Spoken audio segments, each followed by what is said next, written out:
Greetings, Lumen students. This is week 8 and it's your Tuesday video. I'm glad you're here. I have a mind reader activity for you with our spelling words today. So I want you to get a scrap piece of paper, just have it in front of you, and I'm going to give you 5 clues. We're going to see if you can guess which word from our spelling list this week I am thinking of. Okay. Here's your first clue. You can write that down just on a piece of paper with a pencil. My first clue is it's one of our homonyms for the week. That was a horrible clue, right? So I always start with that. So choose any one of them that you want and write it down as your first guess. My second clue is it starts with a consonant. So if you used one of these or one of these, okay, as your examples, you've got to choose a different one. That's not it. So write down your second guess. If the word you chose the first time started with a consonant, then you're okay. You can probably keep it for another round. My third clue is the word that I'm thinking of is an mammal. The word that I'm thinking of is a mammal. So if you need to write down another guess for clue number 3, please do. A couple of options on there. And number 4, it ends with a vowel.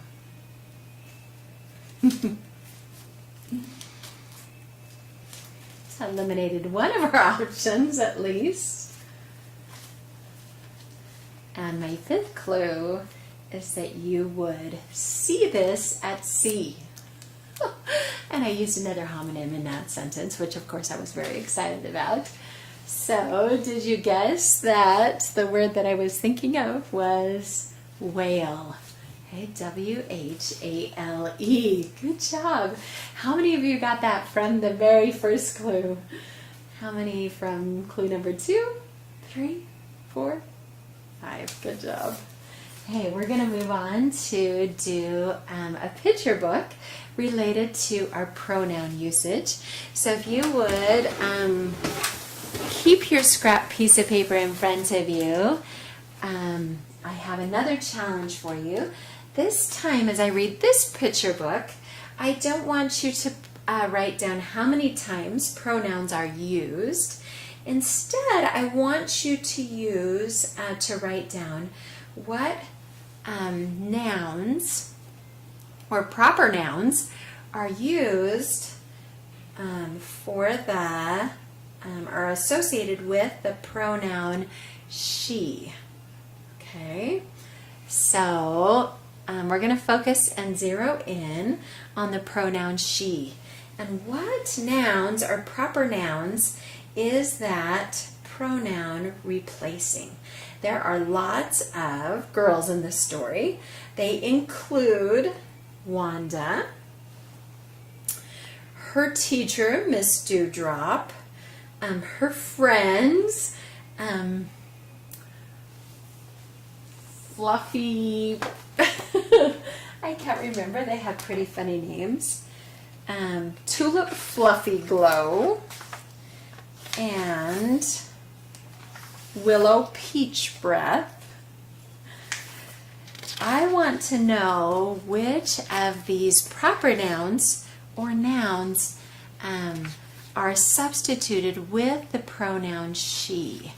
So you're going to be listening and looking for the pronoun she.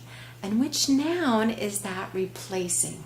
Does it ever replace Miss Dewdrop? Does it ever replace Tulip? Does it ever replace Frida?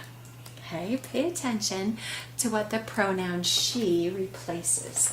The title of this book is Wanda's First Day, and it's all about a witch that goes to school, which I thought would be pretty appropriate since we're doing Halloween stories this week.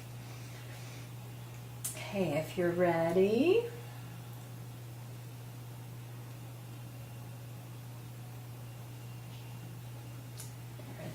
was Wanda's first day. Wanda's mom packed a delicious lunch for her first day of school. So I'm going to have you, I just realized I'm going to have you use either her or she. Okay, her or she, both of those pronouns, okay, that refer to females. Wanda's mom packed a delicious lunch for her first day of school. So who does the her refer to there, students? Is it the mom's first day of school, or is it Wanda's first day of school? Write down on your notes who that pronoun refers to. There were octopus sandwiches and lizard's breath lemonade and really tasty frog's eggs and rat's tail yogurt. Remember to be wicked at school, Wanda's mom called as she waved goodbye. But not too wicked. I'll try, Wanda promised. And there's another pronoun there of she. Who is that referring to? Who is waving?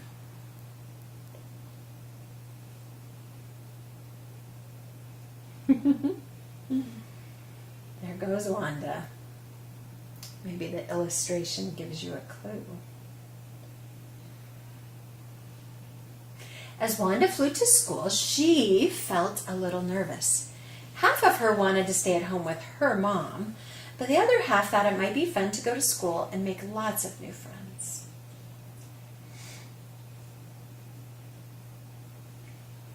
But when Wanda got to school and sat at her desk, she looked around and couldn't help feeling that something wasn't quite right.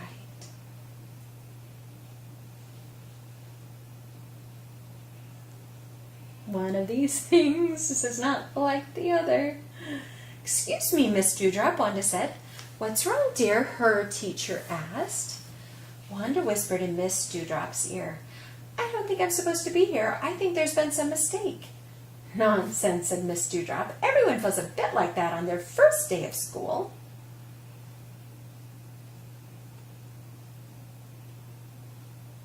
But everyone looks so different from Wanda, and Wanda looks so different from everyone else. During recess, someone asked Wanda where her wand was. She felt a little silly. Wanda only had a broomstick. When someone asked Wanda where her wings were, she drank some magic potion from her bag, and boom, kaboom! But even her wings didn't look quite the same as the other girls. Later in class, Wanda pulled her pet, Frida, from her pocket to show her new friend, Tulip Fluffyglow. But Miss Dewdrop said pets were best left at home. At lunchtime, Wanda shared some food with a girl named Willow Peachbreath. These are yummy, said Wanda, trying one of Willow's sandwiches and offering Willow one of her own. Wah! Yummy! That afternoon, the students made flowers grow from seeds, but Wanda's flower was different. Miss Dewdrop said, Wanda dear, can you get your plant to put me down? Just before the end of the day, Wanda looked out of the window and saw some students from another school go by.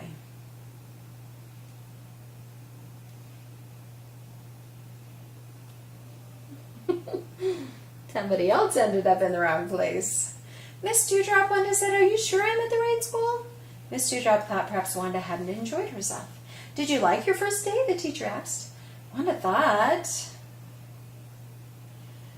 about the delicious food she'd eaten and the plant that she'd grown. Yes, I did, Wanda said. And have you met some nice new friends? Miss Dewdrop asked.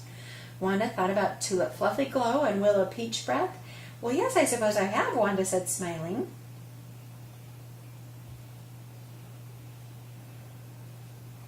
Perhaps you don't like me, Miss Dewdrop asked. Wanda blushed and said she thought Miss Dewdrop was a fine teacher. Well then, said Miss Dewdrop, you're definitely at the right school, and we shall all look forward to seeing you tomorrow. That night, snuggled up in bed, Wanda decided that the next day she would take something extra nice and extra special to Miss Dewdrop. Yum, her teacher's going to be so excited.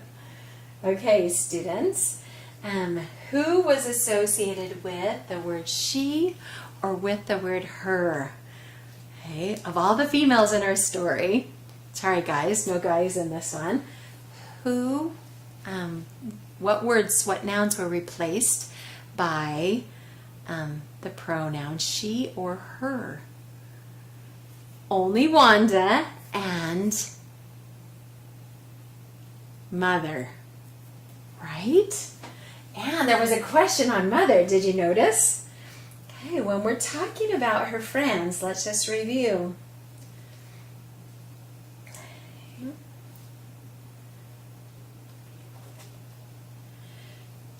Okay, these are yummy, said Wanda, trying one of Willow's sandwiches and offering Willow one of her own. That her isn't referring to Willow, is it? She's offering Willow one of Wanda's sandwiches. Okay, Wanda's sharing. The sandwich belongs to Wanda. Okay. And when Wanda pulled out her pet, the pet isn't referring to Frida, isn't it? The pet is referring to Wanda. Wanda's pet. So you got to think about what you would substitute for the pronoun. Later in class, Wanda pulled Wanda's pet, Frida, from her pocket to show her new friend, Tulip Fluffy Glow.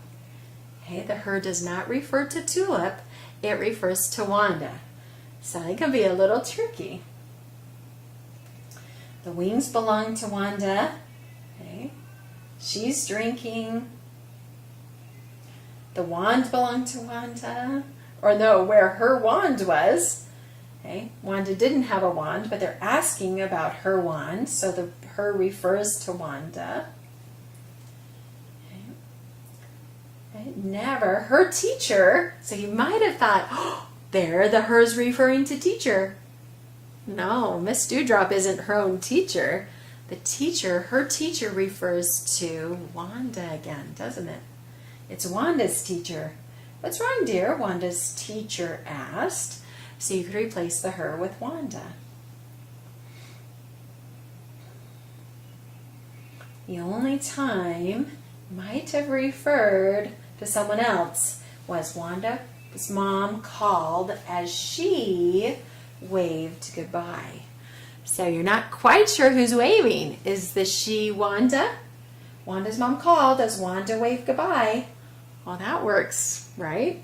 Wanda's mom called as mom waved goodbye. That works too.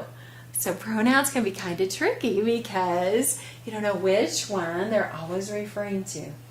But when we came to that page, it looked like Wanda's mom was waving goodbye. And so the pronouns referred to Wanda and to her mother in this one instance. Okay? Very impressive. Good job as we get some more practice with pronouns and knowing how they are used. Now I want to tell you, for our history studies, a little bit more about our final ancient wonder, the 7 wonders of the ancient world. And this is called the Mausoleum at Halicarnassus. The Mausoleum at Halicarnassus. Okay, this one was built before some of the others. It's not the oldest, but it was built before our Colossus at Rhodes. Rhodes takes part of this city and takes part in this story, though, so I wanted you to not be confused about which happened first. Okay. In 377 BC, the city of Halicarnassus was the capital of a small kingdom along the Mediterranean coast. It was in that year that the ruler of this land, Hecatomnus of Melassa, died and left control of the kingdom to his son Mausolus. Okay. Mausolus, during his reign, extended the territory even further so that it eventually included most of southwestern Asia Minor. Mausolus, with his queen Artemisia, ruled over Halicarnassus and the surrounding territory for 24 years. Though he was descended from local people, Mausolus spoke Greek and admired the Greek way of life and government, and he founded many cities of Greek design along the coast and encouraged Greek traditions. Then, in 353, Mausolus died, leaving his queen, Artemisia, broken-hearted. As a tribute to him, she decided to build him the most splendid tomb in the known world. It became a structure so famous that Mausolus's name is now associated with all stately tombs throughout the world, using the word mausoleum. Maybe that's a word you've heard before. So all stately tombs are associated with Mausolus. The building, rich with statuary and carvings, was so beautiful and unique, it became one of the 7 wonders of the ancient world.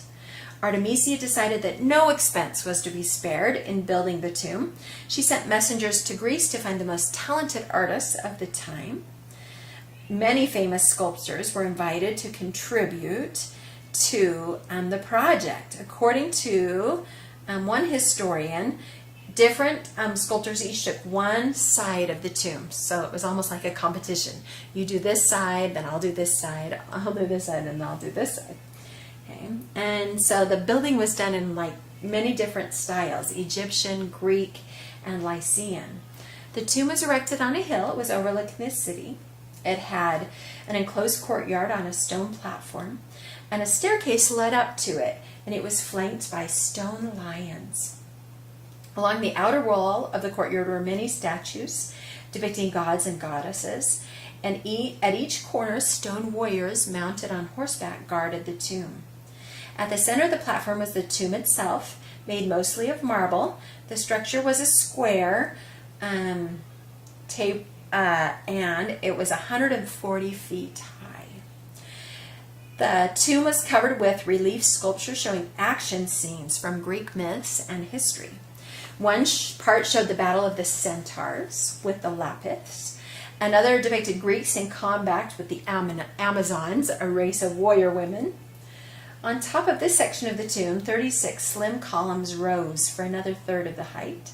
Standing between each column was another statue, and then there was the massive roof. Okay. Perched on the top was the tomb's most amazing sculpture.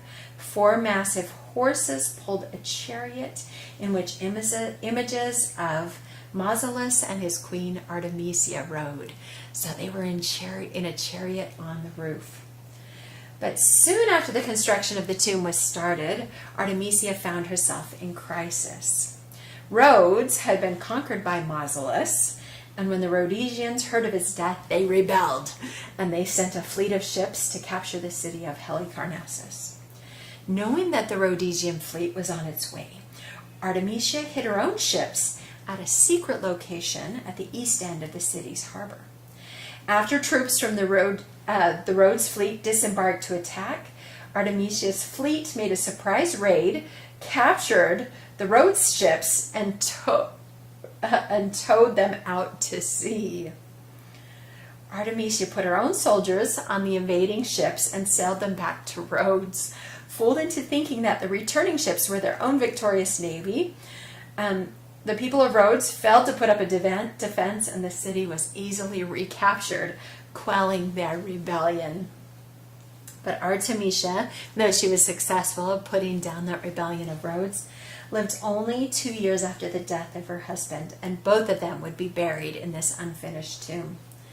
The craftsmen decided to stay and finish the work after Artemisia died, because they considered that it would almost become a memorial to their own fame and to the sculptor's art. And the mausoleum was finished, and it overlooked the city of Halicarnassus for many centuries. It was untouched when the city fell to Alexander the Great, and was still undamaged after attacks by pirates in 58 BC.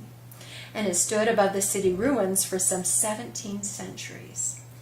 Then a series of earthquakes in the 13th century shattered the columns and sent the stone chariot crashing to the ground.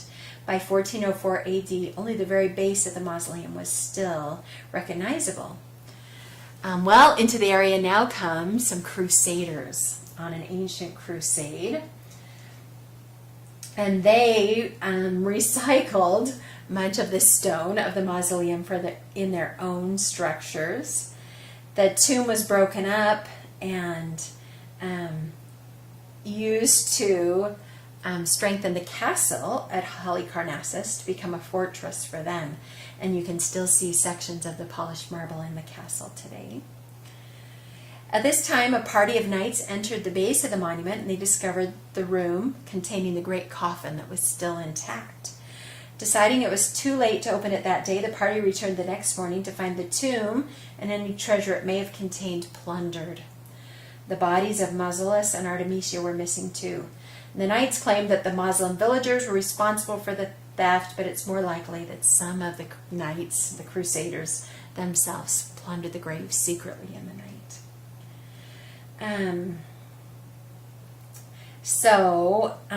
The remains finally of this mausoleum were as English archaeologist Charles Newton went to search for the remains of the mausoleum, but he didn't know exactly where it was located, and this was in 1846. And the cost of buying up all the small parcels of land in the area would be just crazily expensive. So Newton studied the accounts of ancient writers to obtain the approximate size and location of the memorial and bought a plot of land in the most likely location. Digging down, he was able to locate some walls, a staircase, and finally 3 of the corners of the foundation. So he got lucky. He was in the right place. And then he could buy off additional plots of land that people had built on top of that he needed. He excavated the site and found broken stone chariot wheels. Finally, he found the 2 statues of Mausolus and Artemisia. Ironically, the earthquake that had toppled them to the ground had saved them because they were hidden under all the dirt, and they avoided the fate of being broken up by the crusaders and used in their castle. And so many of these remains are found in the British Museum today. So I want to show you some pictures of what the mausoleum, they think the mausoleum looked like, and then some pictures of the remains that they have uncovered.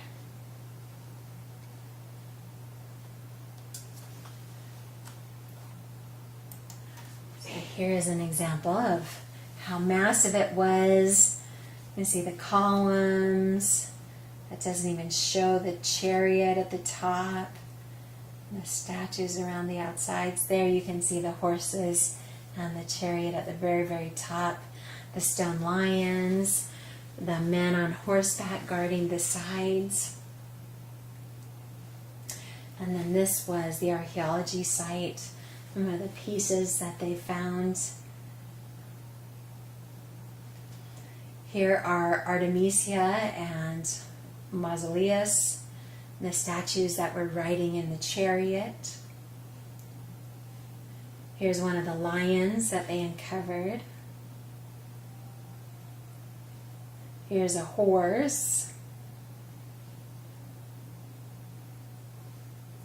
Here's one of the reliefs that were carved in the mausoleum, the tomb itself. This looks like fighting against the Amazon women. Pretty amazing. I think that was my last one. Hey students, I hope you feel very smart in having learned about those 7 ancient wonders of the world. There was a cool installation at Thanksgiving Point this summer where a gentleman was building each of the 7 wonders in balloons, and every week he would redo, or every couple of weeks he would redo it and assemble a whole nother set of balloons in the shapes of the 7 ancient wonders. And I don't know if you saw any of them. You can look up online and check out some of those balloon installations as well. All right, thanks for joining us, and we'll catch you next in Wednesday's video.